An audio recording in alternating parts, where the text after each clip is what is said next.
आई झुमका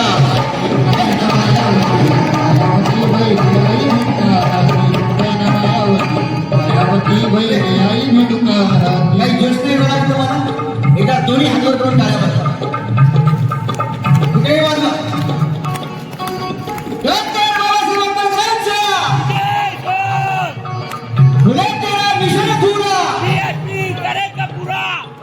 अरे दिल्ली पे कब्जा करने चली है लेकर के सब साथी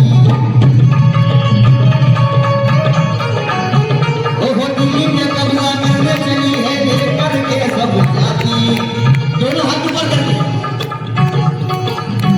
ओहो दिल्ली पे कब्जा करने चली है लेकर के सब साथी दिल्ली पे कब्जा करने चली है लेकर के सब साथी सदा की चाबी हाथों में ले लो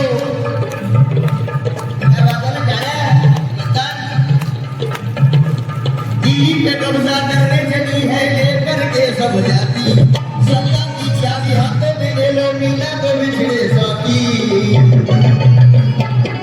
मायावती मायावती भाई ले आई झुमका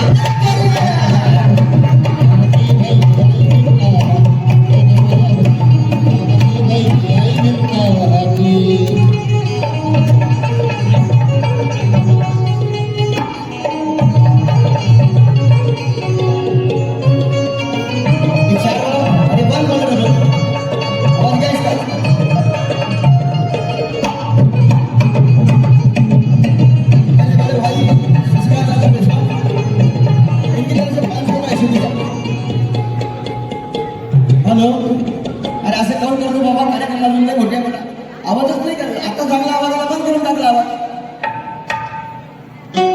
हो दिल्ली पे कब्जा करने चली है ये करके सब जाती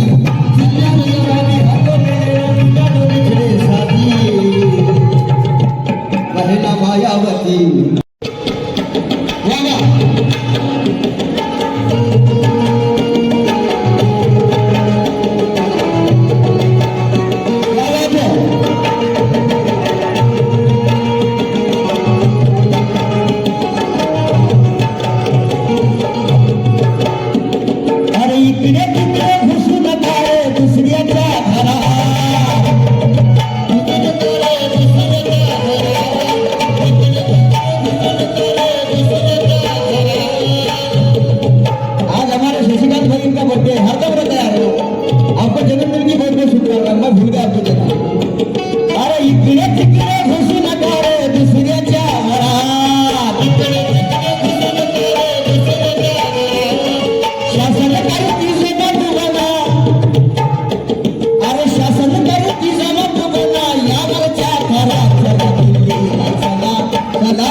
दिल्लीला कसं जासाल जाती पर ना पाती पर तब जाना पड़ेगा ऐसा अरे जाती पर ना पाती आशा नाही दिशा नाही घालू नका रे गोंधळ तुम्ही घालू नका रे गोंधळ तुम्ही घालू नका रे गोंधळ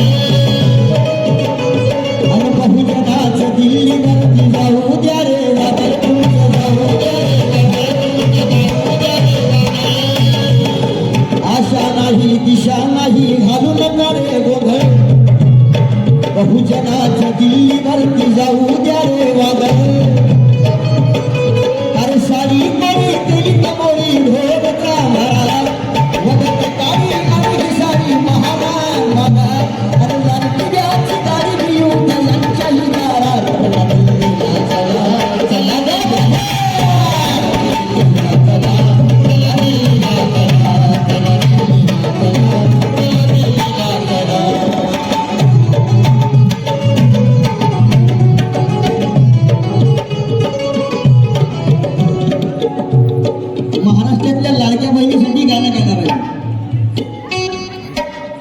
लाडक्या बहिणीसाठी गाणार और ये गाना आपको इतना पसंद आएगा जितके स्टँडर्ड तुम्ही साड्या घालून आल्या मला माहिती आहे दिनात काही 1500 घेतले नसतीलच आता आता 15 लाखच नाही घेतली तर 1500 कसं काय घेसाल?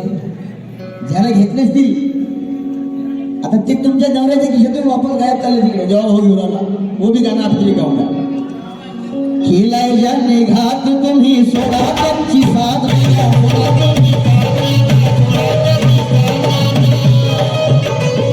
खिलाय जाने घात तुम्ही सोडा त्यांची साथ बघा सोडा त्यांची साथ सोडा त्यांची साथ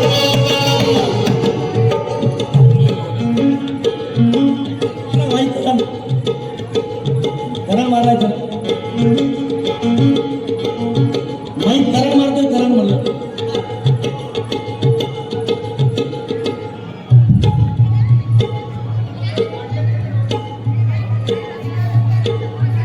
महाराष्ट्र के पत्रकार जब उत्तर प्रदेश के अंदर जाते तो बहन जी सवाल पूछते हैं. क्या सवाल करते बहन जी से? बहन जी हम महाराष्ट्र में जब भी देखते हैं तो बाबा साहब के मुद्दे हमें खड़े नजर आते हैं. बाबा साहब के मुद्दे हमें खड़े नजर आते हैं. तो आपने बाबा साहब को सिंहासन पर क्यों बैठा? तो बाबा साहब की बेटी पत्रकार को जवाब देती है जिस बाप की औलादे नालायक रहती है वो अपने बाप को खा रखती है. मैं लायक नहीं हूँ इसलिए मैंने अपने बाप को सिंहासन पर बैठा. तेरा जाने घाट को भी सोना के साथ लगा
गाणं आवडतं पैसे देसाल का?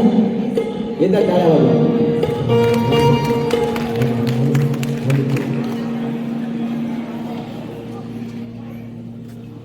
या हमारी माँ की जानब से 100 रुपये के लिए शुक्रिया. कभी देऊ नका टाळ्या तुम्हाला.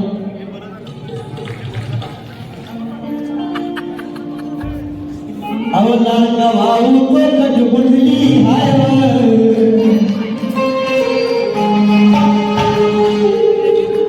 त्याला खिशातून पैसे दिले नाही ना दिले का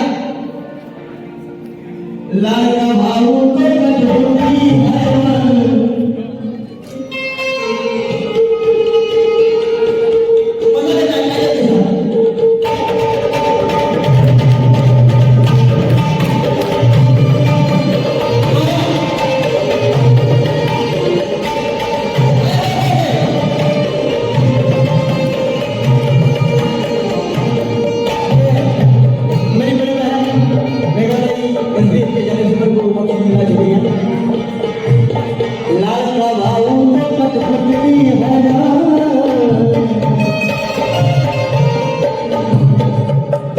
खिशातून पैसे दिले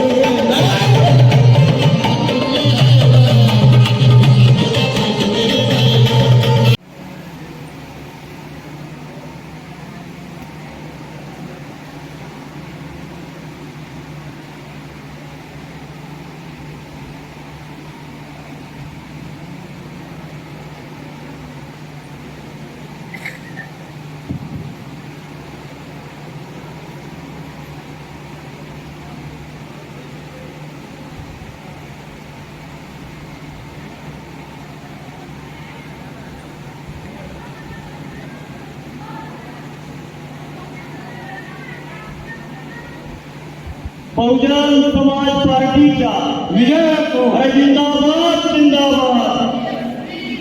इसके बाद में सम्मानिया नेशनल कोऑर्डिनेटर माजी राज्यसभा सांसद डॉक्टर अशोक सिद्धार्थ साहब,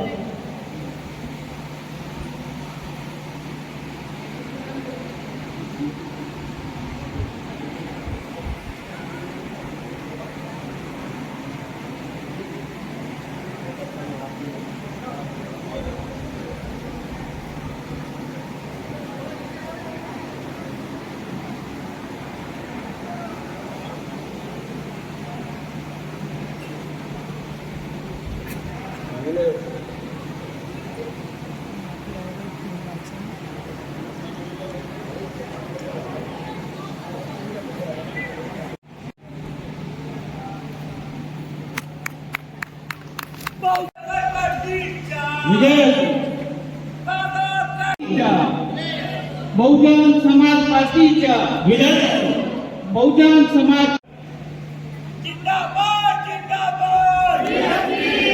पीएम कैसी हो, बहना तुम संघर्ष करो।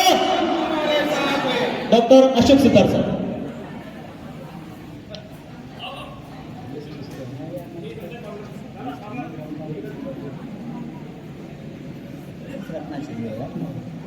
चलो कोई ना,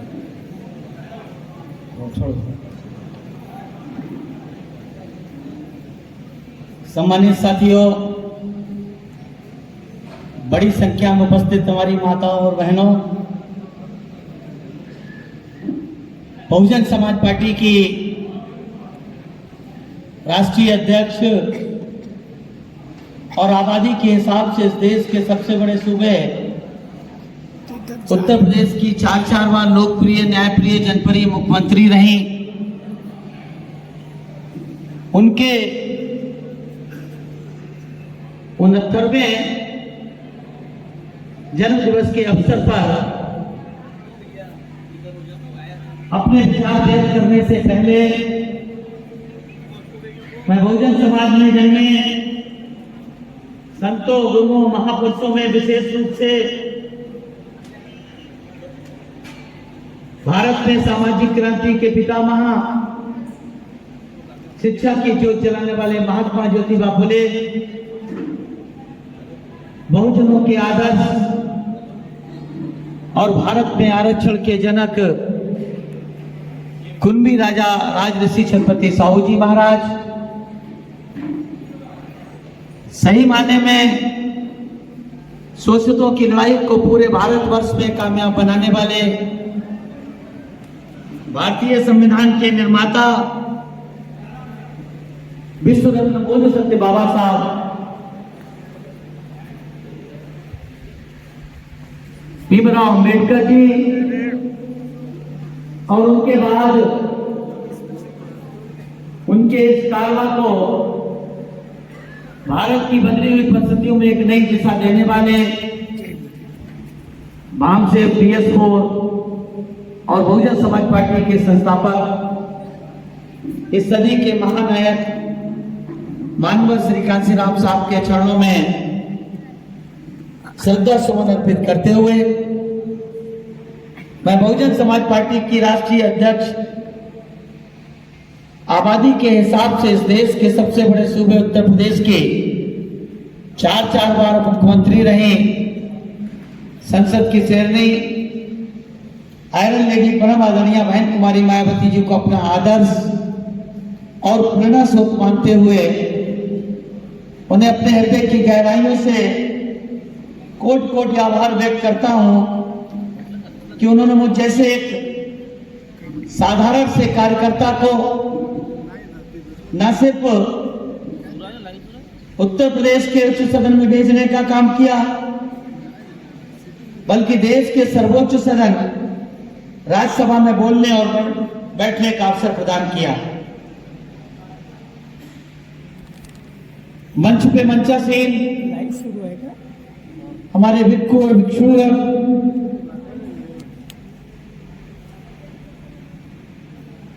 महाराष्ट्र प्रदेश के प्रदेश अध्यक्ष एडवोकेट सुनील डोंगरे जी,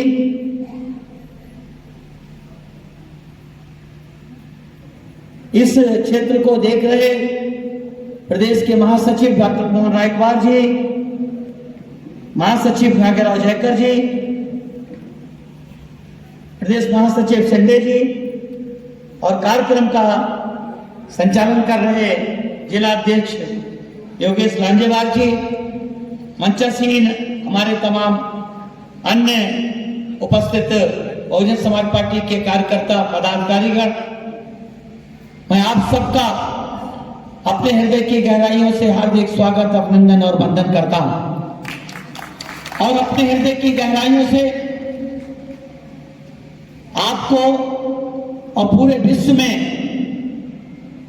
आदरणीय बहन जी के मानने वाले, उनके समर्थकों, उनके अनुयायियों को उनके जन्मदिन की ढेर सारी बधाई देता हूं और कुदरत से कामना करता हूं कि हमारी पार्टी की राष्ट्रीय अध्यक्ष, हम सबकी प्रेरणा स्रोत आदरणीय बहन जी को दीर्घायु एवं स्वस्थ आयु देने का काम करें। साथियों, ऐसा नहीं है कि बहुजन समाज का इतिहास स्वर्णिम इतिहास नहीं रहा है। बहुजन समाज का इतिहास स्वर्णिम इतिहास रहा है। वो अलग बात है कि इस देश के मनुवादियों की कला बहुजन समाज के स्वर्णिम इतिहास की तरफ नहीं चली। बहुजन समाज के उस स्वर्णिम इतिहास की शुरुआत आज से 2500 से ज्यादा वर्ष पूर्व तथागत बुद्ध के द्वारा दुनिया में शांति का संदेश देकर के फैलाने का काम किया था। तथागत बुद्ध से होते हुए हमारे तमाम संतों, गुरुओं, महापुरुषों ने, संत रविदास, कबीरदास, चोखा मेला,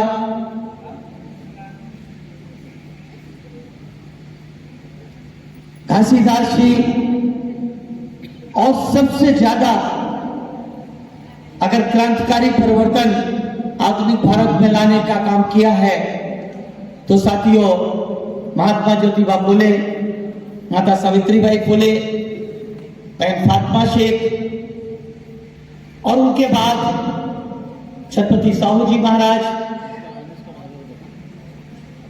साहू जी महाराज के बाद दुनिया के महानतम विद्वान, जिनकी तुलना हिमाच्छादित हिमालय से की जाती है।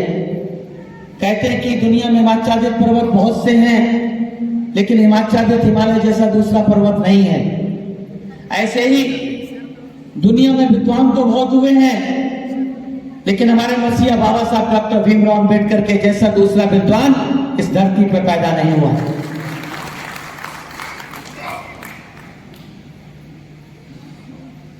उन लोगों ने 108 वर्ष लंबे संघर्ष करके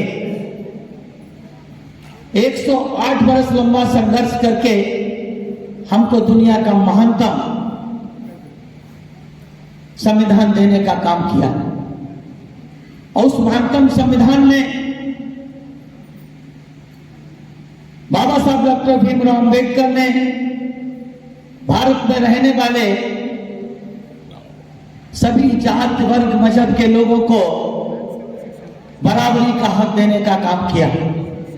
स्त्री हो या पुरुष हो, गरीब हो या अमीर हो, राजा हो या फकीर हो, हिंदू, मुस्लिम, सिख, ईसाई, बुद्धिस्ट, किसी भी पारसी, किसी भी जात वर्ग का हो, उनको बराबर का अधिकार, उनको अपने अपने धर्म, अपने अपने पंथ, अपने अपने विचारधारा को मानने का अधिकार दिया। सबको बराबर का शिक्षा का अधिकार दिया। और साथियों, जब 6 दिसंबर 1956 को हमारे मसीहा, जिन्होंने इस देश को, या जिनको हम एक तरह से इस देश का राष्ट्र निर्माता कह सकते हैं, बल्कि राष्ट्र निर्माता भी कहा जाता है, उनके परिनिर्माण के बाद एक लंबे समय तक इस देश के, भारत का बहुजन समाज लीडरलेस हो गया है, नेतृत्वहीन हो गया है, नेतृत्व का अभाव हो गया। और साथियों, कहते हैं कि प्रकृति परिवर्तन प्रकृति का शाश्वत और अटल नियम है। में भी उस स्थान पर भेजने का काम किया जो साथियों इस देश पे पूना पैक्ट का साक्षी रहा शहर पूना में उन्हें आकर के नौकरी करने का अवसर मिला और उस नौकरी के दौरान हमारे महापुरुषों का अपमान होता देख करके उन्होंने क्लास 1 की नौकरी छोड़ करके, जब क्लास 1 की नौकरी उन्होंने छोड़ दी, उस नौकरी को छोड़ने के बाद हम सब लोग जानते हैं साथियों, ज्यादातर लोग जानते हैं इस बात को कि उन्होंने बाबा साहब के उस अधूरे कारवा को पूरा करने के लिए अपना सर्वस्व न्यौछावर कर दिया, अपने सारे सपने त्यागने का काम कर दिया और बाबा साहब की उस परिकल्पना को, उन सपने अधूरे सपने को पूरा करने के लिए वो साथियों निकल पड़े। लाखों की संख्या में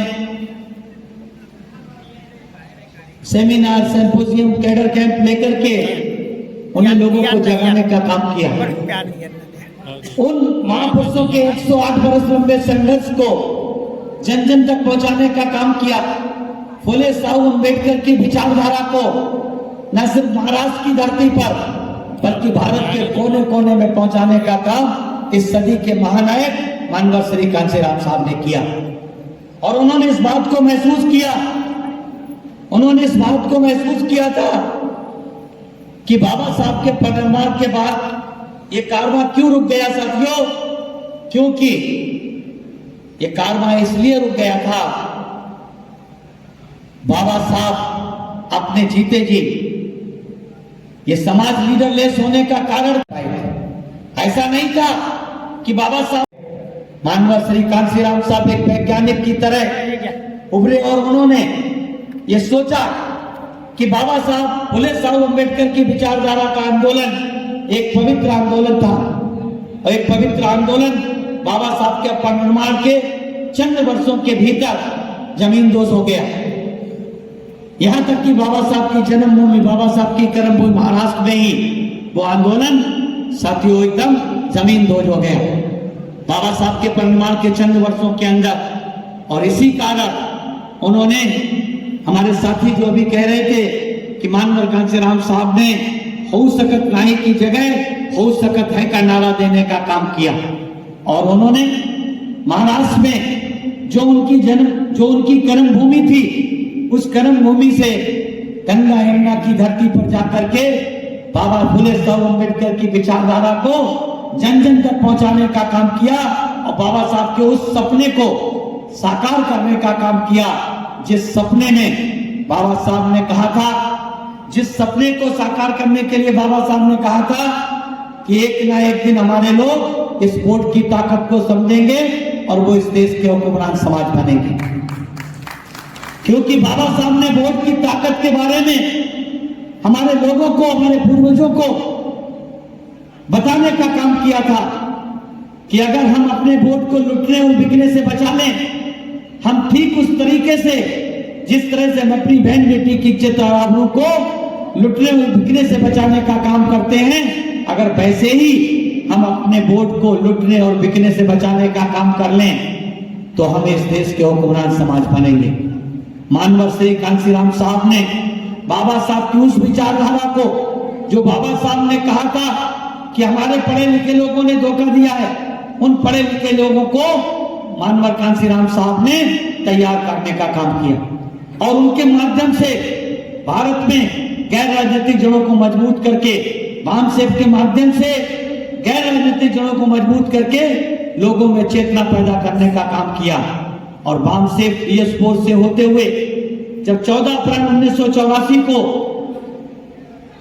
दिल्ली के लाल किले के मैदान पे मानव कांशीराम साहब और उनकी टीम ने, उनके साथियों ने, जिनमें उनकी परम, उसकी उतनी भागीदारी जो बहुजन की बात करेगा वो दिल्ली पर राजनीति सदी हमारी है। साथियों, ये वो नारे बहुजन समाज पार्टी के जन्म के साथ ही भारत की फिजा में गूंजने लगे थे। बहुजन समाज के दिलों में था कि बहुजन समाज पार्टी के, हमें और आपको सबको पता है, आज भारत की सारी राजनीतिक पार्टियों की मजबूरी है। आज राज्य की सारी राजनीतिक पार्टियां और खासतौर से वो पार्टियां जो साथियों बाबा साहब से चिढ़ती थी, बाबा साहब की विचारधारा से चिढ़ती थी, मानवर कांसीराम साहब से चिढ़ती थी, या बहुजन समाज पार्टी से चिढ़ती थी, उनको बोल कटवा पार्टी कहा करते थे, उन पार्टियों की मजबूरी हो गई। वो भी क्या नारा लगाने लगे कि क्या करते हैं कि जाति जनगणना करो, जितनी जिसकी संख्या भारी उतनी उसकी हिस्सेदारी। ये नारा साथियों 14 अप्रैल 1984 को लगा। आज कांग्रेस पार्टी के लोग लगा रहे हैं, आज यूपीए के लोग लगा रहे हैं।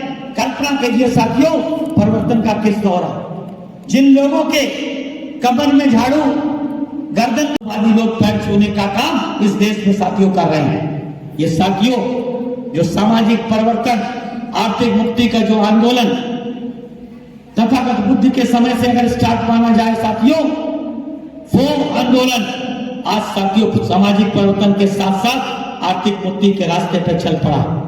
और साथियों इसमें मानवर श्री कांसीराम साहब के बाद फुले साहू अम्बेडकर की विचारधारा को जमीनी हकीकत उतारने का काम मानवर श्री कांसीराम साहब ने किया। और लोगों ने नारा लगाने का काम किया कि बाबा तेरा दूसरा नाम कांसीराम, कांसीराम, बाबा तेरा मिशन अधूरा, बीएसपी करेगी पूरा। और साथियों जब क्या नारा लगाने का काम किया, नारा लगाने का काम किया कि गया इस परम आदरणीय बहन जी ने कॉन्स्टिट्यूशन क्लब दिल्ली में स्वास्थ्य मंत्री को, साथियों आप सबको पता है, जनता पार्टी के स्वास्थ्य मंत्री को ललकारने का काम किया। और जब ये बात इस सदी के महानायक मानवर कांसीराम साहब को पता चली तो वो अपने साथियों के साथ मान्या बहन जी के घर पे मिलने गए और उन्होंने उनको पढ़ते हुए टेबल पे किताबों को देखा।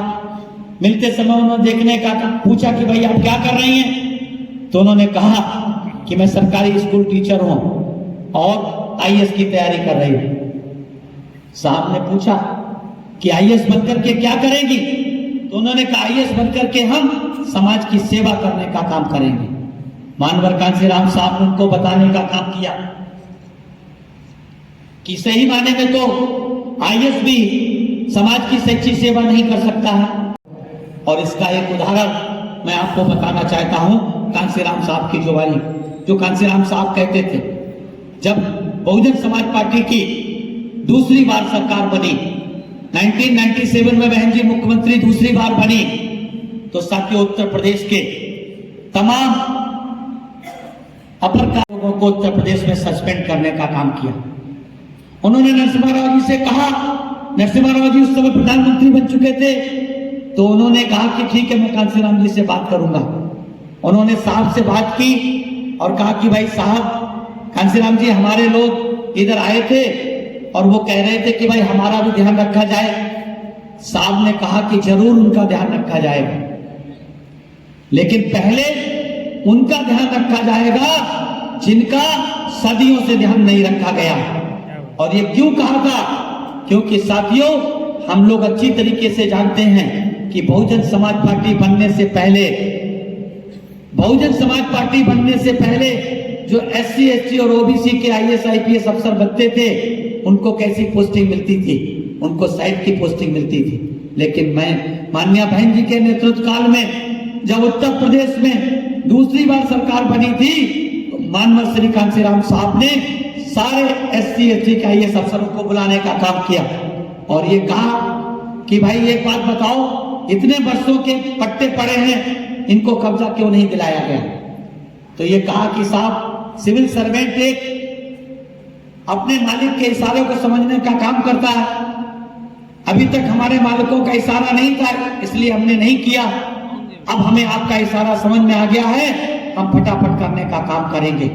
साथियों 45 से ज्यादा कलेक्टर, 45 से ज्यादा एसपी नियुक्त करने का काम बहन जी ने किया, आईडीसी नियुक्त करने का काम किया, कमिश्नर बनाने का काम किया, आईजी डीआईजी बनाने का काम किया, डीजीपी बनाने का काम किया, चीफ सेक्रेटरी बनाने का काम किया। किसको बनाने का काम किया? जिन्होंने कभी सपने में नहीं सोचा था। हर आईएएस की तमन्ना होती है कि वो चीफ सेक्रेटरी बने, लेकिन साथियों कभी भी कोई पहले चीफ सेक्रेटरी नहीं बना। इसलिए मानवर साहब ने कहा था कि आईएएस बनकर के क्या करें, लेकर के खड़े रहें। और साथियों मानवर साहब ने जो पूरा अपने ऊपर उतारने का काम किया, और उन्होंने फैसला कर लिया अम्बेडकर की विचारधारा के आंदोलन में काम करने का काम करेंगे। स्टेबलिश पार्टी के साथ करो। अभी कोई पार्टी में नहीं, इसका कोई भविष्य नहीं है, तुम क्यों कांसीराम जी के पीछे पीछे जा रहे हो? माननीय बहन जी ने कहा कि हम राजनीति करेंगे तो सिर्फ फुले साहब अम्बेडकर की विचारधारा पे चलने वाली पार्टी के साथ करेंगे। और साथियों, उन्होंने करके दिखाने का काम किया, संघर्ष के आधार से निकल गई। साथियों, सोच के देखिए, एक जवान महिला का घर से निकल करके पार्टी के दफ्तर में रह करके उस संघर्ष करके, और उन्होंने संघर्ष करके नौकरी छोड़ दी। नौकरी छोड़ने के बाद फुल टाइम काम करने का काम किया। और साथियों, जब 14 अप्रैल 1984 को पार्टी बनी तो मानवर कांसीराम साहब के साथ पूरे देश में पार्टी के साथ काम किया। मानवर साहब ने उनके कमिटमेंट को देखते हुए, मानवर साहब ने भामसेठ DS4 में उनके कमिटमेंट को देखते हुए जब बहुजन समाज पार्टी की स्थापना हुई तो मानवर कांसीराम साहब ने आदरणीय बहन जी से कहा कि आपको मुजफ्फरनगर जिले की कैराना सीट को तैयार करना है, जाओ, आपको लोकसभा का चुनाव हम वहां से लड़ने का काम करेंगे। साथियों, श्रीमती इंदिरा गांधी की हत्या के बाद मात्र 8 महीने, लगभग 8 महीने का समय साथियों हुआ था बहुजन समाज पार्टी की स्थापना हुए। साथियों, 84 के चुनाव हुए, बहुजन समाज पार्टी लगभग 300 सीटों पे चुनाव लड़ी। और साथियों, आदरणीय बहन जी, उन 300 से कैंडिडेटों में भी सबसे ज्यादा कैराना लोकसभा सीट से साथियों 44,445 वोट ला करके पूरे देश में सबसे ज्यादा वोट लेने का काम किया। और साथियों, मात्र 8 महीने की बहुजन समाज पार्टी, 8 8.5 महीने की बहुजन समाज पार्टी साथियों देश में 10 लाख से ज्यादा लोकसभा के वोट लाने का काम किया। जो आरपीआई 1962-63 में साथियों देश की तीसरी बड़ी पार्टी हुआ करती थी, तीसरे नंबर की पार्टी मानी जाती थी कांग्रेस और बाकी की जनसंघ और जैसी पार्टियों के बाद, वो कांग्रेस पार्टी उस समय बन चुकी थी, लेकिन उसका रजिस्ट्रेशन नहीं हुआ था। लेकिन उनके कैंडिडेटों को जिन्होंने हाथी चुनाव निशान माना, कहीं हाथी मिला, कहीं ऊंट मिला, लेकिन उस पार्टी को 10 लाख वोट मिले। मानवर श्री कांसीराम साहब मध्य प्रदेश की जांजगीर लोकसभा से चुनाव लड़ने का काम किया, वो भी तीसरे नंबर पे आए। इस तरह से साथियों बहुजन समाज पार्टी का कारवां शुरू हुआ। हमारे साथी रायकवार जी ने कहा, मैं चलाता जाऊंगा, गुफ्तगू तूने तो बातों में असर भी देना, बातों में असर भी देना। साथियों, बहुजन समाज पार्टी की स्थापना हुई क्योंकि पूरा समर्पण होता है, अनुशासन होता है और विचारधारा से मानवर श्री कांसीराम साहब आदरणीय बहन जी ने संघर्ष करके आने का काम किया। और बिजनौर में जानते साथियों कौन चुनाव लड़ रहा था? कांग्रेस के स्टालवार्ट कहे जाने वाले, दलित समाज के नेता, एक समाज के नेता जगजीवन राम जी की बेटी मीरा कुमार जी वहां चुनाव लड़ रही थी। और साथियों, उस समय तक जनता पार्टी बन चुकी थी, जनसंघ से होते हुए भारतीय जनता पार्टी भी बन चुकी थी। उस जनता पार्टी के साथियों संयुक्त कैंडिडेट थे रामविलास पासवान। और साथियों, बहुजन समाज पार्टी की प्रत्याशी थी आदरणीय बहन कुमारी मायावती जी। और साथियों, उन्होंने 1987 का 1987 का बहन जी का चुनाव, मानवर साहब ने रामविलास पासवान जी से कहा कि भाई आपका तो कुछ हर की पौड़ी पे स्नान काम नहीं आया, 135 तो कुछ भी नहीं होते हैं। अल्टीमेटली साथियों, हरिद्वार नहीं है, रद्दी की टोकरी में पड़ी, उसको निकाल के उस रिपोर्ट को लागू करने का काम किया जाए। तब साथियों बीपी सिंह जी ने मानवर कांसीराम साहब बहन जी के दबाव के कारण आनंद फानन में 1990 में उसको लागू करने की घोषणा करने का काम किया। इसलिए साथियों, मैं आप लोगों के बताना चाहता हूं कि बहन जी का जो चुनावी सफर था साथियों कैराना से शुरू हुआ और साथियों बिजनौर में 1989 में सफलता के साथ शुरू हुआ। उसके बाद 91 में चुनाव हारने के बाद साथियों बीएसपी का राज्यसभा में प्रवेश हुआ, बीएसपी का राज्यसभा में साथियों प्रवेश हुआ। और अप्रैल 1994 में पहली बहुजन समाज पार्टी की राज्यसभा की सदस्य आदरणीय बहन कुमारी मायावती जी बनी। क्यों साथियों, 91 का चुनाव बहन जी हार गई, 92 में चुनाव हुआ साथियों, होशियारपुर से चुनाव बहन जी हार गई। तब साथियों हमारे पास उत्तर प्रदेश में जो एमएलए जीत के आए उनके दम पर मानव श्री कांसीराम साहब ने आदरणीय बहन जी को राज्यसभा में 1994 से 2000 के सेशन में भेजने का काम किया। और साथियों 1993 में हम आपको सबको पता है कि साथियों सपा और बसपा के अलायंस के साथ हम चुनाव लड़े और हमने सरकार बनाई। जिन जातियों को, जिन 78 जातियों को 1989 तक किसी भी राजनीतिक पार्टी ने 1989 तक 78 पिछड़ी जातियां जो मोस्ट बैकवर्ड की जातियां थी, तेली थी, तमोली थी, गड़रिया था, प्रजापति था, नाई था, जो कोली था, जो जातियां बिल्कुल नहीं पूछी जाती थी, कुम्हार था, जिनकी बहुत थोड़ी संख्या होती थी, माली था, उनको टिकट देकर के मानवर साहब ने लड़ाने का काम किया। और साथियों 18 कैंडिडेट लड़ाए, 425 की विधानसभा में 2 जीते का काम किया, 12 जीते साथियों। 12 मोस्ट बैकवर्ड की जातियां जिनके कभी भी उत्तर प्रदेश की विधानसभा का मुंह नहीं देखा था, उस विधानसभा में प्रवेश कराने का काम मानव श्री कांसीराम साहब आदरणीय बहन जी ने किया। और साथियों उन्हीं के दम पर हमारी सरकार बनी, गठबंधन की साथियों शपथ लेने का मौका मिला। देश और दुनिया की मीडिया में एकत्रित थी, क्योंकि कुदरत ने एक ऐसा आयोजन किया था जो असंभव सा था, जो असंभव था, उस असंभव को करके दिखाने का काम इस सदी के महानायक मानव श्री कांसीराम साहब ने किया। अपनी परम शिष्या आदरणीय बहन जी को देश के सबसे बड़े सूबे आर्यावर्त का मुख्यमंत्री बनाने का काम किया। और साथियों उन्होंने उनसे कहा था कि आपको 6 महीने में 6 वर्ष का काम करके दिखाना है। मात्र 4.5 महीने की सरकार चली थी। पहले ही दिन वोट लेने के बाद दुनिया के तमाम मीडिया ने बहन जी से पूछने का काम किया कि आपकी सरकार की पहली प्राथमिकता क्या होगी। आदरणीय बहन जी ने बहुत ही खुले अंदाज के साथ जोश भरे लहजे में कहा कि हमारी सरकार की पहली प्राथमिकता होगी मेरे प्रदेश में रहने वाले सभी जात वर्ग मजहब के लोगों की जान माल और मजहब की सुरक्षा की गारंटी मेरी सरकार की पहली प्राथमिकता होगी।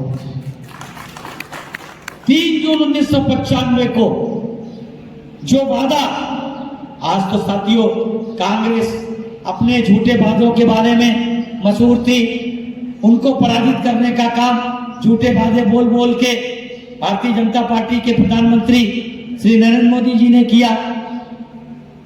उनके भी वादों को, झूठे वादे को परास्त करने का काम दिल्ली के मुख्यमंत्री केजरीवाल ने किया।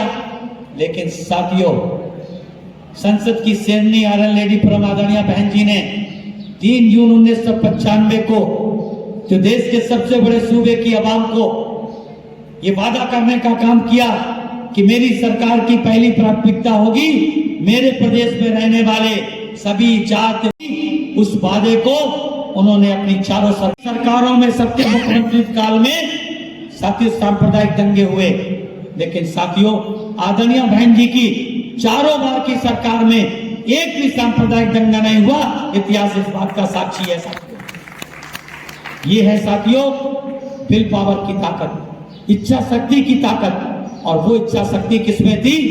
हमारी नेता आदरणीय बहन जी, हम सबकी नेता, हम सबकी प्रेरणा स्रोत, इस देश की नहीं दुनिया की 8 शक्तिशाली महिलाओं में गिनी जाने वाली संसद की शेरनी आयरन लेडी परम आदरणीय बहन जी, उन्होंने साथियों अपनी पहली बार की सरकार में 4.5 महीने की सरकार में अल्पसंख्यक समाज के लोगों को, अल्पसंख्यक समाज के बच्चों को वजीफा देने का काम किया। अल्पसंख्यक समाज के लोगों को 27% में पिछड़ी जात के लोगों को, अल्पसंख्यक समाज की पिछड़ी जातियों को आरक्षण मिले, इसके लिए उन्हें पिछड़ी जात का प्रमाण पत्र जारी करने का काम किया। अल्पसंख्यक विभाग की स्थापना करने का काम किया, पिछड़ा वर्ग कल्याण विभाग बनाने का काम किया। और साथियों लाखों हेक्टेयर जमीन बहन जी ने अपनी सरकार में देने का काम किया। और जिन लोगों के पट्टे नहीं थे उन पट्टों को बहन जी ने अपनी सरकार में देने का काम किया। मात्र 4.5 महीने की सरकार चली और एक मील का पत्थर गाड़ के आगे चली। चुनाव हो गए, राष्ट्रपति शासन लगा, फिर चुनाव हो गए, फिर से साथियों 1996 में माननीय कांसीराम साहब आदरणीय बहन जी ने कांग्रेस पार्टी के साथ कांग्रेस की विशेष भिन्नताओं के बाद, उनके विशेष अनुरोध के बाद मानवर साहब ने कांग्रेस पार्टी के साथ युति करने का काम किया। एक युति 1971 में हुई थी कांग्रेस के साथ और एक युति 1996 में हुई। बहुत लंबा समय नहीं था साथियों, बहुत लंबा समय नहीं था, मात्र 26 वर्ष का समय था। 26 वर्ष के अंतराल के बाद जो साथियों युति हुई, तो जो युति 521 में एक सीट पे हुई थी, वो युति साथियों 425 में से 300 सीट पे बाबा साहब के बच्चे चुनाव लड़ने का काम किए थे और 125 पे गांधी जी के बच्चों को चुनाव लड़ने का अवसर मिला। घुट्टों पे लेकर के मानवर साहब ने अपनी शर्तों के हिसाब से कांग्रेस के साथ समझौता करके युति करके 1946 लेना था। और दूसरा, मरती हुई कांग्रेस को, डूबती हुई कांग्रेस को आई क्या कहा जाता है, कांसीराम करिश्माई राजनीतिक। इसलिए साथियों उन करिश्माई राजनीतिक का ये कमाल था कि जिस कांग्रेस ने कभी बाबा साहब को सम्मान नहीं दिया, उस कांग्रेस को सबक सिखाने का काम हमारे मसीहा आदरणीय बहन जी ने भी किया। और साथियों जब 6 महीने की सरकार बनी, 6 महीने के अंतराल गठबंधन की सरकार बनी, तो साथियों हम सब लोग अच्छी तरीके से जानते हैं उस गठबंधन की सरकार में माननीय बहन जी ने 6 महीने में 6 वर्ष का शासन करने का काम किया। 6 वर्ष के शासन में उन्होंने साथियों, उस 6 वर्ष के शासन में बहन जी ने कितने लाख हेक्टेयर जमीन साथियों देने का काम किया। आप साथियों सोचेंगे कि ऐसा संभव हो सकता है, माननीय बहन जी ने करके दिखाने का काम किया। 3,43,000 हेक्टेयर जमीन उन्होंने साथियों कृषि के लिए और 1.5 लाख हेक्टेयर जमीन मकान बनाने के लिए मात्र 6 महीने की सरकार में देने का काम किया। SC ST के बच्चों के लिए फ्री कोचिंग, पिछड़े वर्ग के बच्चों के लिए फ्री कोचिंग, मुस्लिम समाज के बच्चों के लिए फ्री कोचिंग, उन्हें डॉक्टर, इंजीनियर, IAS IPS बनाने के लिए फ्री कोचिंग, बैकलॉग के माध्यम से नौकरी देने का काम किया। और जब इन मनुवादी सरकार के लोगों ने दबाव बनाने का काम किया माननीय बहन जी से, ये कहा कि आपको हम 6 महीने के लिए नहीं, अगले 26 साल के लिए भी बनाए रखना चाहते हैं। उन्होंने कहा नहीं, और हमारे साथ समझौता करके चुनाव लड़िए। उन्होंने कहा नहीं, हमारी पोस्ट पोल लाइन्स अलग बात है, प्री पोल लाइन्स अलग बात है। और साथियों 6 महीने की सरकार में उन्होंने समर्थन वापिस ले लिया, क्योंकि उन्होंने धोखा किया। तय ये हुआ था कि अगर हमारा मुख्यमंत्री होगा तो स्पीकर आपका होगा, आपका मुख्यमंत्री होगा तो स्पीकर हमारा होगा। लेकिन भारतीय जनता पार्टी ने अपने कमिटमेंट से मुकर के हमारे विधायकों को तोड़ने का काम किया। साथियों उन्होंने 1997 में हमारे विधायक तोड़े और विधायक तोड़ने के बाद अपनी सरकार बनाई। और सब आप लोग इस बात के साक्षी हैं, भारतीय जनता पार्टी ने बहुजन समाज पार्टी के साथ धोखा किया। साहब वोटों की ताकत से, 1 वोट से अटल बिहारी वाजपेयी की सरकार को गिराने का काम कर दिया। साहब उस हमने समझा दिया है, आपकी सरकार नहीं गिरेगी, आपको समर्थन किया जाएगा। और साथियों अंतिम क्षणों में आदरणीय बहन जी ने कहा, जो आज साथियों आरिफ मोहम्मद कहा, आपको पता है गवर्नर भारतीय जनता पार्टी में बने हुए हैं, उस समय ये बहुजन समाज पार्टी के सांसद होते थे। बहन जी ने कहा आरिफ लाल बटन दबाओ, आरिफ लाल बटन दबाओ। साथियों ये स्टोरी आप लोगों ने पढ़ी होगी। और साथियों अटल बिहारी वाजपेयी की सरकार 1 वोट से गिर गई, 1 वोट से सरकार। और जब बाहर निकली तो उन्होंने कहा कि भाई आपने तो ऐसा, आपका प्लान नहीं था। तो बहन जी ने कहा कि प्लान कोई बताए थोड़ी जाते हैं, ये उत्तर प्रदेश में सरकार गिराने का, हमारे विधायक तोड़ने का बदला है। साथियों, बहन जी ने हमेशा कभी भी किसी का उधार रखने का काम नहीं किया। टिट फॉर टैट, अगर टिट फॉर टैट का ट्रीटमेंट किसी ने इस देश में किया, किसी नेता ने, तो साथियों बहुजन समाज पार्टी की संसद की सैनी आदरणीय बहन जी ने किया। उन्होंने जो साथियों कह दिया, कह के साथियों कभी मुकरने का काम नहीं किया। जो कहा उसको करके दिखाया, और गलत बात अगर किसी ने की तो उसका जवाब दिया, और जवाब देने के बाद उन्होंने कभी उससे पीछे हटने का काम नहीं किया। परिणाम साथियों हम सबके सामने 2002 में हमारे 100 एमएलए बने। 2002 के चुनाव से पहले की एक घटना हुई। वो घटना क्या थी साथियों? वो घटना थी मानवर कांशीराम साहब ने जब डीआरडीओ की नौकरी छोड़ी थी, और नौकरी छोड़ने के बाद बाबा साहब की विचारधारा वाली पार्टी, जो बाबा साहब के परिनिर्वाण के बाद लगभग 1 साल के बाद इसी धरती पर जिसका जन्म हुआ था और जन्म के साथ ही विवादित हो गई, तो उसमें काम करने का काम किया। और काम करने के बाद वो इस 1971 में इस निष्कर्ष पे पहुंचे थे कि ये पार्टी, ये विचारधारा तो अच्छी है लेकिन सफल नहीं हो रही, इसका क्या कारण है। इसलिए उन्होंने आरपीआई के लोगों को समझाने का काम किया कि विचारधारा अच्छी छोड़ के मत जाए। इस पार्टी को 71 में लोगों के जाने वालों की होड़ लग गई कांग्रेस में, उन्होंने कहा छोड़ के मत जाइए। बीपी मौर्य से कहा, बैरिस्टर कोबरागढ़े से कहा, तमाम लोगों से उन्होंने कहा, लेकिन साथियों क्या हुआ कि लोग नहीं माने। मानवर साहब ने सफलता का मतलब पूछा और उन्होंने कहा कि नहीं, कि आखिर बाबा साहब का ये पवित्र आंदोलन, फुले साहब अम्बेडकर की विचारधारा का पवित्र आंदोलन बाबा साहब के परिनिर्वाण के बाद इतनी जल्दी कैसे साथियों पिछड़ गया है।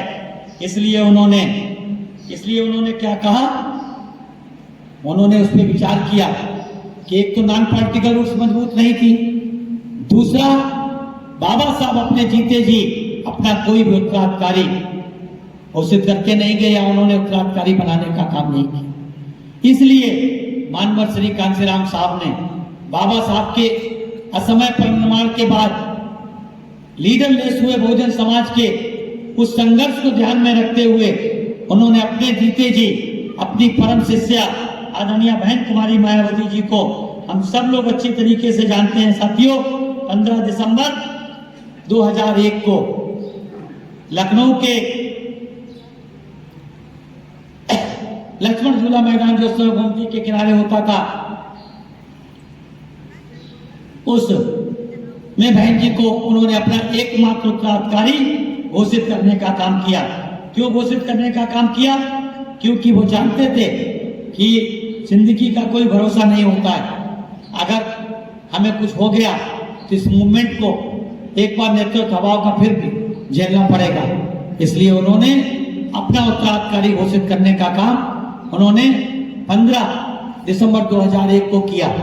और साथियों ये फैसला किया कि उत्तर प्रदेश को आप 2002 के चुनाव में देखेंगी और पंजाब को हम देखने का काम करेंगे। 2002 में आदरणीय बहन जी ने अकेले अपने दम पर 2000 से, वैसे तो बहन जी के साहब के लगातार उनके साथ कंधे से कंधे मिला करके पूरे देश में इस मूवमेंट को आगे बढ़ाने का काम किया था, लेकिन 2000 के बाद से, जब 1999 में उनकी सरकार जाने के बाद से उन्होंने इस बात का फैसला किया मानवर साहब ने कि नहीं, हमें अपना काम बांट के करना चाहिए।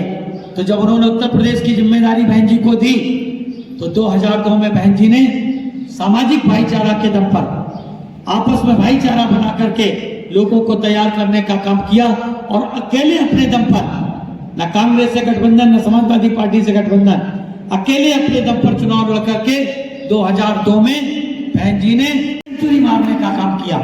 और उसका परिणाम निकला कि उत्तर प्रदेश की एक बार विधानसभा फिर से हंग असेंबली आ गई। हंग असेंबली आने के कारण क्या हुआ साथियों? हंग असेंबली के कारण भारतीय जनता पार्टी को मजबूरी में बहन जी को मुख्यमंत्री बनाना पड़ा। और इस बार कोई शर्त नहीं, बिना शर्त के साथ के लिए जमीन अलॉट करने का काम किया ताकि देश का सबसे बड़ा विश्वविद्यालय बनाया जा सके। और साथियों उनके नाम पे साथियों गौतम बुद्ध नगर बनाने का काम किया। इस तरह से अपनी विचारधाराओं के साथ उत्तर प्रदेश में सरकार चल रही थी और सरकार को चलते समय साथियों भारतीय जनता पार्टी ने सोचा कि उनकी सरकार केंद्र में चल रही थी। उस समय उनकी सरकार केंद्र में थी। अटल बिहारी वाजपेयी की 1999 में सरकार बन गई थी और उसका परिणाम निकला। उन्होंने कहा कि भाई एक काम करिए कि हम चाहते हैं कि आप केवल 5 साल ही नहीं, आप लगातार उत्तर प्रदेश की मुख्यमंत्री बनी रहे। साहब ने पूछा भाई इस मेहरबानी की वजह क्या है? तो उन्होंने कहा इस मेहरबानी की वजह नहीं, हम चाहते हैं कि बहन जी उत्तर प्रदेश को नेतृत्व करने का काम करें। तो उन्होंने कहा कि कोई तो आधार, कोई तो कारण होगा। तो उन्होंने कहा हम चाहते हैं कि 2004 के चुनाव, लोकसभा के 2004 के चुनाव हम लोग गठबंधन करके लड़ें। आप उत्तर प्रदेश में 80 में से 20 सीटों पर लड़ लें, हम 60 सीटों पर लड़ेंगे।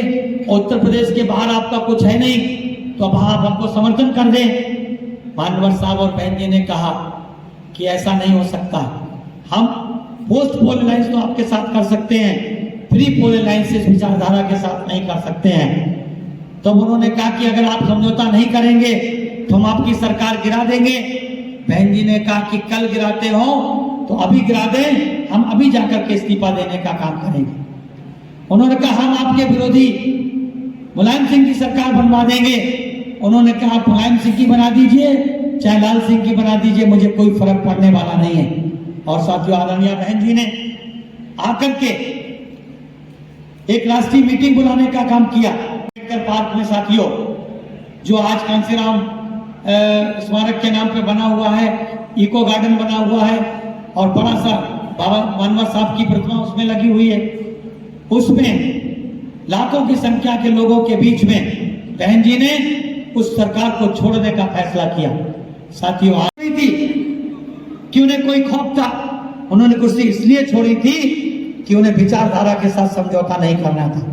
और साथियों उसके बाद उन्होंने 2003 में जब इस्तीफा देने का काम किया, उसके बाद साथियों मानवर कांसीराम साहब ने बहन जी को 18 सितंबर 2003 को अपना जो उत्तराधिकारी घोषित किया था, तो अपने जीते जी उनको राष्ट्रीय अध्यक्ष का पद संभालने का काम मौका मिला, क्योंकि साहब की तबीयत नहीं ठीक थी। मौका मिला और बहन जी ने पद संभालते ही जो छोटी मोटी गड़बड़ियां थी संगठन में, उस गड़बड़ियों को समाप्त करने का काम किया और पूरे प्रदेश में बहुजन समाज के लोगों के बीच में सामाजिक भाईचारा के दम पर एक अलायंस करने का काम किया, एक समझौता करने का काम किया। किसी पार्टी के साथ नहीं, समाज के साथ समझौता करने का काम किया। समाजों के साथ, जाति वर्ग मजहब के साथ समझौता करने का काम किया। और उस समझौते के बाद 2007 में 17 साल के बाद किसी भी एक पार्टी की सरकार बनी तो वो बहुजन समाज पार्टी की सरकार आदरणीय बहन जी के नेतृत्व में बनी। और साथियों हम सब लोग अच्छी तरीके से जानते हैं, जब 2007 में हमारी पूर्ण बहुमत की सरकार बनी तो आदरणीय बहन जी ने सरकार बनने के साथ ही साथ हमें आपको सबको पता है कि आदरणीय बहन जी ने बहुत ही उत्तम किस्म की नीतियां बनाने का काम किया। और उत्तर प्रदेश को ही नहीं, पूरे देश को संदेश देने का काम किया कि बहन जी का ये पैगाम स्वच्छ प्रशासन उम्दा का, बहन जी का ये पैगाम स्वच्छ प्रशासन उम्दा का, अन्याय मुक्त, अपराध मुक्त, भ्रष्टाचार मुक्त और विकास युक्त उत्तर प्रदेश बनाने का काम किया। और उस प्रदेश में कैसे बनाने का काम किया? उस प्रदेश में आदरणीय बहन जी ने उत्तर प्रदेश मुख्यमंत्री महामाया गरीब आर्थिक मदद योजना के अंतर्गत गरीब परिवार की जिन्हें किसी प्रकार की महिलाओं को लाभ नहीं मिला था, बहन जी ने ऐसी 35 लाख, पहली महिला शिक्षिका कौन है? साइकिल। और जब फर्स्ट ईयर पास कर लेंगी, 11वां पास कर लेंगी तो 10,000 और देकर के उन्हें, ताकि वो अपने घर से 2, 4, 5 किलोमीटर दूर जाकर के भी अपनी शिक्षा को आगे बढ़ा सके। ऐसे ही साथियों उन्होंने महामाया गरीब बालिका आशीर्वाद योजना, महामाया किसका नाम था? महामाया कौन थी? तथागत बुद्ध की माँ, तथागत गौतम बुद्ध की माँ का नाम महामाया।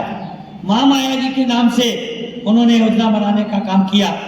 एक तो आर्थिक मदद योजना का नाम बनाने का काम किया, एक गरीब बालिका महामाया के नाम पर गरीब बालिका आशीर्वाद योजना, जिसके नाम से बनाने का क्या काम किया कि गरीब परिवार में पैदा हुई बेटी को, किसी भी समाज की गरीब की बेटी हो, किसी भी समाज की, अगर वो गरीबी रेखा के नीचे जीवन यापन करने वाली गरीब की बेटी है तो उसको पैदा होते ही लखपति बनाने का काम आदरणीय बहन जी ने अपने जन्मदिन पे किया। साथियों, इस देश में एक भी मुख्यमंत्री का नाम ले आइए, एक भी सरकार का नाम ले आइए जिसने किसी गरीब की बेटी को लखपति बनाने का काम किया। उद्योगपतियों को लखपति से करोड़पति, करोड़पति से अरबपति, अरबपति से खरबपति बनाने का नाम तो आपने सुना होगा, लेकिन गरीब की बेटी को लखपति बनाने का काम इस देश में किसी ने किया तो बहुजन समाज पार्टी की राष्ट्रीय अध्यक्ष आदरणीय बहन कुमारी मायावती जी ने अपने जन्मदिन के अवसर पर साथियों करने का काम किया था। इसी तरीके से साथियों, सर्व समाज सर्वजन हिताय गरीब आवास स्लम एरिया के अंतर्गत जो लोग आज साथियों लोग नारा लगाते हैं, दिल्ली में नारा लगाते हैं जहां झुग्गी वही मकान, क्या नारा लगाते हैं? जहां झुग्गी वही मकान। बिजली पानी स्कूल की व्यवस्था के साथ उत्तर प्रदेश में पहली बार किसी ने किया, आदरणीय बहन जी ने मानव श्री कांसीराम जी शहरी आवास योजना के अंतर्गत करने का काम किया, जिसमें लाखों की संख्या में उन्होंने निःशुल्क आवास बना करके बिजली पानी और शिक्षा के साथ साथ स्वास्थ्य सेवाओं की सुविधाओं के साथ उन्हें देने का काम किया। साथियों, इसी तरीके से बीपीएल कार्ड धारक लोग जिनके साथ अन्याय अत्याचार होता है, गरीबों के साथ अन्याय अत्याचार होता है, उनके पास अपना मुकदमा लड़ने के पैसे नहीं होते हैं, आदरणीय बहन जी ने उनकी मदद करने के लिए साथियों निःशुल्क पैरवी के लिए न्यायालयों में साथियों उन्होंने वकीलों की सुविधा देने का काम किया, निःशुल्क वकील देने का काम किया। अगर किसी गरीब के साथ कोई मुकदमा है, उसका मुकदमा उत्तर प्रदेश सरकार का वकील लड़ने का काम करेगा। साथियों, महामाया सर्वजन ऐसा नहीं है कि उन्होंने केवल बहुजन समाज का हित ध्यान में रखने का काम किया। अगर उन्होंने सर्वजन हिताय सर्वजन सुखाय का नारा दिया था तो उस नारे को सफल बनाने का काम भी किया था। उन्होंने साथियों सर्वजन आवास योजना के अंतर्गत डॉक्टर अंबेडकर ग्राम सभा विकास योजना के तहत चयनित ग्राम सभाओं में गैर एससी एसटी के समस्त बीपीएल कार्ड परिवारों को 100% आवास साथियों दिलाने का देने का काम, 2 कमरे का आवास योजना बनाने का काम किया और देने का काम किया। साथियों, हमारे प्रधानमंत्री जी ने 2014 में कहा था कि 2022 तक कोई ऐसा व्यक्ति नहीं होगा जिसके सर पे छत ना हो, वो चाहे पुल के नीचे रहता हो, साहिल के पटरी के किनारे रहता हो, क्योंकि झोपड़ी में रहता हो, उन सबको हम छत देने का काम करेंगे 2022 तक। साथियों, 25 आ गई है, आज तक देने का काम नहीं किया, लेकिन बहन जी ने सर्व समाज के लोगों को भी, सर्वजन समाज के लोगों को भी देने का काम किया था। साथियों, इसी तरीके से साथियों मानव कांसीराम साहब जी ने शहरी दलित बस्ती समग्र विकास योजना के अंतर्गत विभिन्न कार्यक्रमों के अंतर्गत उन्होंने आवास के लिए स्कूल बनाने का काम किया। ऐसे ही साथियों जनहित गारंटी अधिनियम बनाने का काम किया। तो जो आपके अधिकार हैं उनको साथियों सरकार को शिक्षा, स्वास्थ्य, खाद्य इनके साथ साथ करने का काम किया। इतना ही नहीं, उन्होंने उर्दू फारसी विश्वविद्यालय जो साथियों भारत का पहला ऐसा विश्वविद्यालय था जो मल्टीलिंगुअल बनाने का काम किया। अल्पसंख्यक छात्रों को वजीफा के साथ साथ 27% हिस्सेदारी भी आपकी फोटो लेकर के भी आएंगे, बाबा साहब का संविधान लेकर के भी आएंगे, नीली साड़ी पहन करके भी संसद जाएंगे, आपके बीच में भी आएंगे, नीली सदरी पहन के आपके बीच में आएंगे, नीली टी शर्ट पहन के भी आएंगे। लेकिन साथियों वो डुप्लीकेट लोग हैं। साथियों, फोटो कॉपी और ओरिजिनल में अंतर होता है, फोटो कॉपी और ओरिजिनल में अंतर होता है। बाबा साहब की पार्टी का एक ही नारा है साथियों, एक ही नारा है कि बाबा साहब का निशान क्या था? हाथी का निशान। बाबा साहब का झंडा कैसा था? नीला था। तो बीएसपी का क्या निशान है? बीएसपी की क्या पहचान? नीला झंडा, हाथी निशान। तो साथियों नीला पटका डाल करके आए नीले कपड़े पहन के आए, बाबा साहब की फोटो लेकर के आए, बाबा साहब के संविधान खतरे में बता करके आए, तो साथियों उनको बताइएगा कि हमें डुप्लीकेट की जरूरत नहीं, हमारे पास ओरिजिनल बाबा साहब की पार्टी है जो फूले साहब अम्बेडकर की विचारधारा पे चलने का काम है। किस पार्टी ने, किस राजनीतिक पार्टी की बात करते हैं? ये कांग्रेस पार्टी। KGMC विश्वविद्यालय बना, उसको बहन जी ने छत्रपति साहू जी महाराज के नाम पे, छत्रपति साहू जी महाराज कहाँ के थे? उत्तर प्रदेश के नहीं थे। छत्रपति साहू जी महाराज ने उत्तर प्रदेश के लोगों के साथ नहीं कुछ किया था, लेकिन उन्होंने बहुजन समाज के लोगों के लिए किया था। इसलिए बहन जी ने उनके नाम से विश्वविद्यालय बनवाया। अंग्रेजों के नाम से जो विश्वविद्यालय था, किंग जॉर्ज मेडिकल यूनिवर्सिटी, पहले किंग जॉर्ज मेडिकल कॉलेज, उसका नाम बदल के छत्रपति साहू जी महाराज विश्वविद्यालय रखने का काम किया। छत्रपति साहू रोहिलखंड विश्वविद्यालय था। महात्मा ज्योतिबा फुले जो इस देश के पहले ऐसे व्यक्ति थे जिन्होंने अपने दम पर लड़कियों के लिए स्कूल खोलने का काम किया। इस देश में किसी समाज की औरतों को पढ़ने लिखने का अधिकार नहीं था, उनके लिए कोई प्राइवेट कोई स्कूल नहीं था। महात्मा ज्योतिबा फुले ने पहला स्कूल खोलने का काम किया था। इसलिए बहन जी ने उनके नाम पर बरेली विश्वविद्यालय का नाम, रोहिलखंड विश्वविद्यालय का नाम महात्मा ज्योतिबा फुले विश्वविद्यालय रखने का काम किया। बाबा साहब के नाम पे कई कई विश्वविद्यालय बनाने का काम किया। जो कांग्रेस पार्टी एक विश्वविद्यालय नहीं बना रही थी, उन्होंने कई कई, जब लोकसभा से बिल पास हो गया, राज्यसभा से बिल पास हो गया और लोकसभा में आया, तो कांग्रेस की अध्यक्ष कौन थी? लोकसभा की स्पीकर कौन थी? मीरा कुमार जी थी। मीरा कुमार जी लोकसभा की स्पीकर थी। और साथियों जब बिल पेश हुआ तो समाजवादी पार्टी के एक दलित ने और एक ठाकुर ने उस बिल को फाड़ने का काम किया। साथियों मीरा कुमार जी मूक दर्शक बन के देखती रही।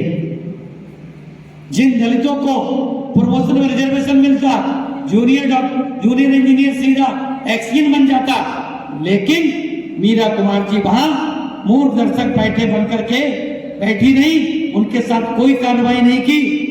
उन्होंने सदन को भंग करने की, हाउस को भंग करने की सिफारिश करके चली गई। साथियों वो आज तक बिल पड़ा हुआ, ना कांग्रेस ने पास किया, ना बीजेपी ने पास किया और ना बीजेपी पास करना चाहिए। इसलिए साथियों इस देश में एकमात्र पार्टी है, हजारों की संख्या में पार्टियां हैं जो आपके बीच में आएंगी और साथियों वो आपको ये कहेंगी कि हम आपकी पार्टी के, हम आपकी पार्टी के हैं। तो मेरा साथियों आप लोगों से एक ही निवेदन है कि आप लोग उनसे जरूर पूछिएगा कि भाई ठीक है कि अगर आप हमारी पार्टी, हम आपका हित सोचते हैं, तो मैं आपसे एक बात पूछना चाहता हूं, उनसे कहिएगा कि भाई आप एक काम करिए कि नीला झंडा लेकर के आइए, उसमें साथ में हाथी निशान बनवा लाइए, चाहे जो कि आपने जो बाबा साहब के साथ धोखा किया था, उस धोखे का जो बदला है वो साथियों हम तभी कर सकते हैं। और साथियों जिन पार्टियों में काम करते हैं, मैं उन लोगों के लिए तो सिर्फ यही कहना चाहूंगा, जो लोग भारतीय जनता पार्टी, शिवसेना, कांग्रेस, एनसीपी में जो काम करते हैं हमारे लोग, उन नेताओं के लिए साथियों 4 लाइनें हैं कि कभी गिरते तो कभी गिर के संभलते रहते, कभी गिरते तो कभी गिर के संभलते रहते, बैठे रहने से तो बेहतर था चलते रहते। कभी गिरते कभी गिर के संभलते रहते, बैठे रहने से तो बेहतर था चलते रहते। चल के तुम गैर के कदमों पे कहीं के ना रहे, चल के तुम गैर के कदमों पे कहीं के ना रहे, अपने पैरों पे चलते तो चलते रहते, चलते रहते। साथियों जो लोग अपने पैरों पे चल रहे हैं वो साथियों चल रहे हैं, और जो लोग साथियों दूसरों के पैरे पे चल रहे हैं वो साथियों कहीं के नहीं है। वो कहने में बाबा साहब के अनुयायी हैं, साहब के अनुयायी हैं, फुले साहब अम्बेडकर की विचारधारा में काम करने वाले हैं। तो मेरा आप लोगों से निवेदन है, अगर जब तक आप उन्हें जवाब नहीं देंगे तब तक वो साथियों आपके उस सबक को सीखने का काम नहीं करेंगे। इस आशा विश्वास के साथ आने वाले चुनावों में आप लोग अपनी पार्टी बहुजन समाज पार्टी को आदरणीय बहन जी के 69वें इस बर्थडे के मौके पर इस संकल्प के साथ जाइएगा कि आने वाले समय में हम बहुजन समाज पार्टी के लोगों के प्रत्याशियों को चुनकर के भेजने का काम करेंगे। इन्हीं शब्दों के साथ मैं अपनी वाणी को विराम देता हूँ, आपका शुक्रिया अदा करता हूँ। कि आप लोगों ने मेरी बात को इतने मनोयोग के साथ सुनने का काम किया। जय भीम, जय भारत, जय भारत।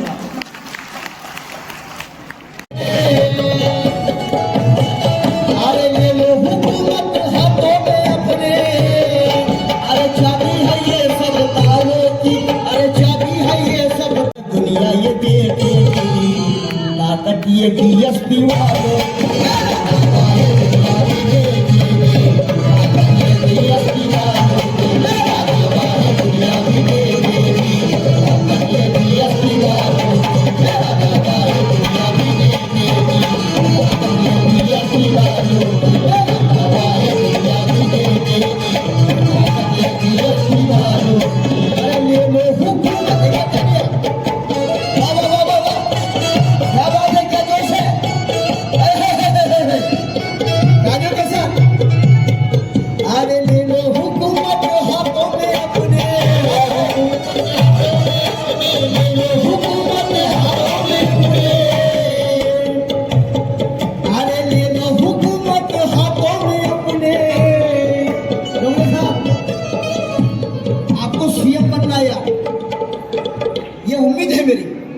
बनना पड़ेगा। अरे ले लो हुकूमत हाथों में अपने, चाबी है रे सब तालों की, है अरे चाबी है रे सब तालों की। अरे मेरा दावा है दुनिया भी लूटेगी, क्या दावा है मेरा दावा है, आवाज करो इसका। अरे ले लो हुकूमत हाथों में अपने, चाबी है रे सब तालों की, चाबी है रे सब तालों की। अरे मेरा दावा है दुनिया भी देखे, क्या बात है, मेरा दावा है दुनिया भी देखेगी, ताकत ये जय भीम।